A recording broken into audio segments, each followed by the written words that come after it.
So let's give a warm welcome to the Hornman.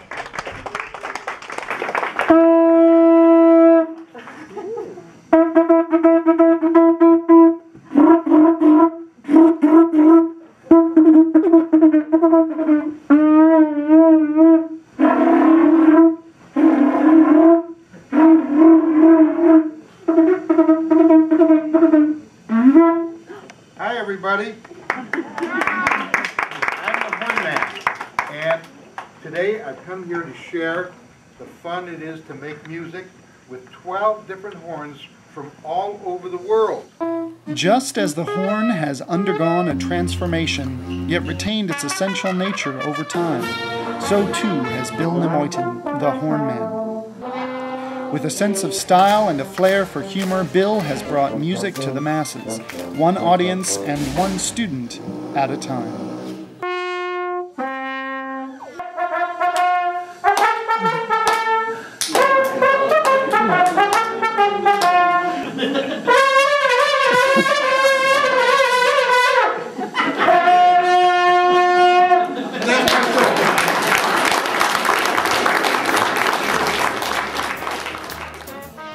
Bill was born on November 23, 1928, in the town of Cleveland, Ohio, to Shirley and Jack Nemoyten. He was an only child who proved to be industrious and fun-loving from an early age. A younger kid that I mentioned, Sanford Kovacs, who lived right across the street. I remember going in the backyard when we were little kids together and deciding that we were going to dig to China. And we dug a big, big hole. And when we got as far as we could get, and we decided we weren't going to make it to China. I think what we did was got a tin can of some sort. We put all kinds of stuff in it, and we decided that we would bury treasure there.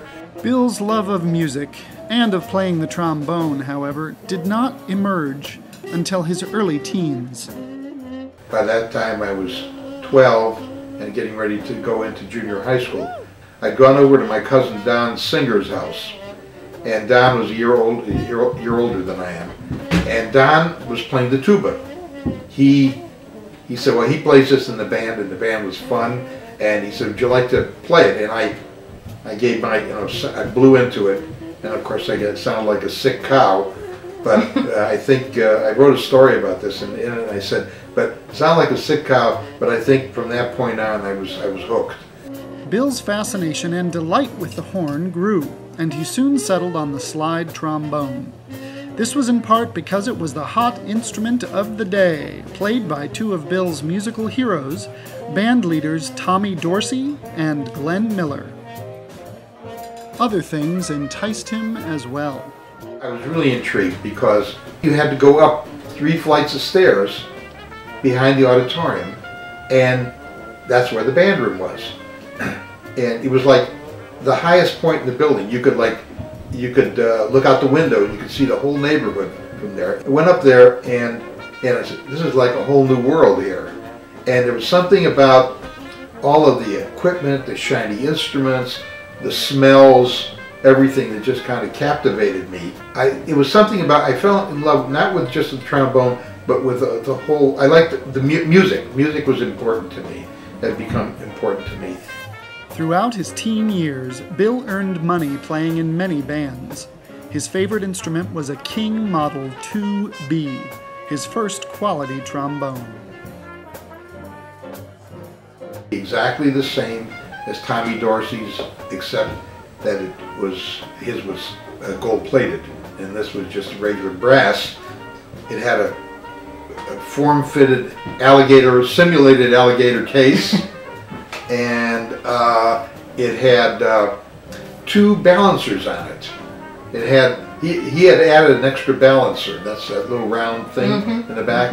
And one was the original one, which was gold color, and the other one was silver. And that kind of became my signature. People had always remembered me because I was the trombone player who had the 2 balancers on his trombone, which looked different than anybody else's. While at Western Reserve University, now known as Case Western, Bill decided on a teaching career. He also decided on a young lady by the name of Sally Fisher. Fortunately, she also decided on him. He met her at the B'nai B'rith Hillel house. I first saw Sally when I went to the Rosh Hashanah services. I was a sophomore and she was a new freshman. And she came in with her mother and father. And she sat down right in front of me. Who's this? She's cute, you know. And I looked her over, and about a week later or so, or a week or two later, I went to choir rehearsal, and Hillel had a little choir, and there she was. So I introduced myself, and we were married. We were married in January 28th, 1951. Of course, the famous thing that happened at the wedding was Sally's veil caught fire.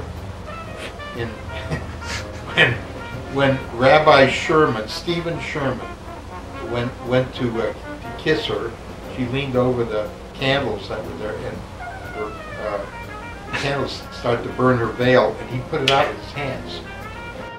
After marriage and graduation, the two of them wasted no time in finding Bill a teaching job and in starting a family.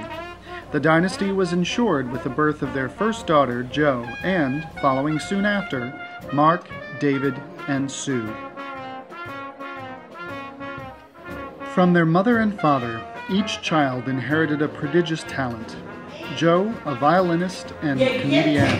Your mother anytime you want. And she thinks it's cute. Then you get yanked out by a bunch of giants wearing masks, and your mother's either on drugs or yelling at your father to put down the goddamn video camera. Mark, following in his father's footsteps, a trumpeter and music teacher.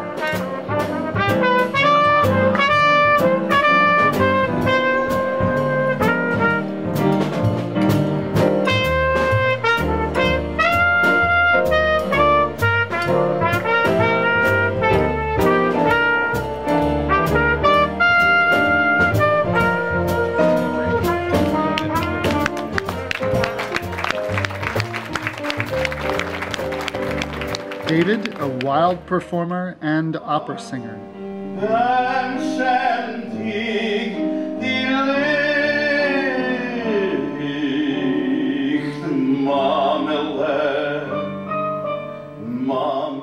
And Sue, a flute player and successful entrepreneur.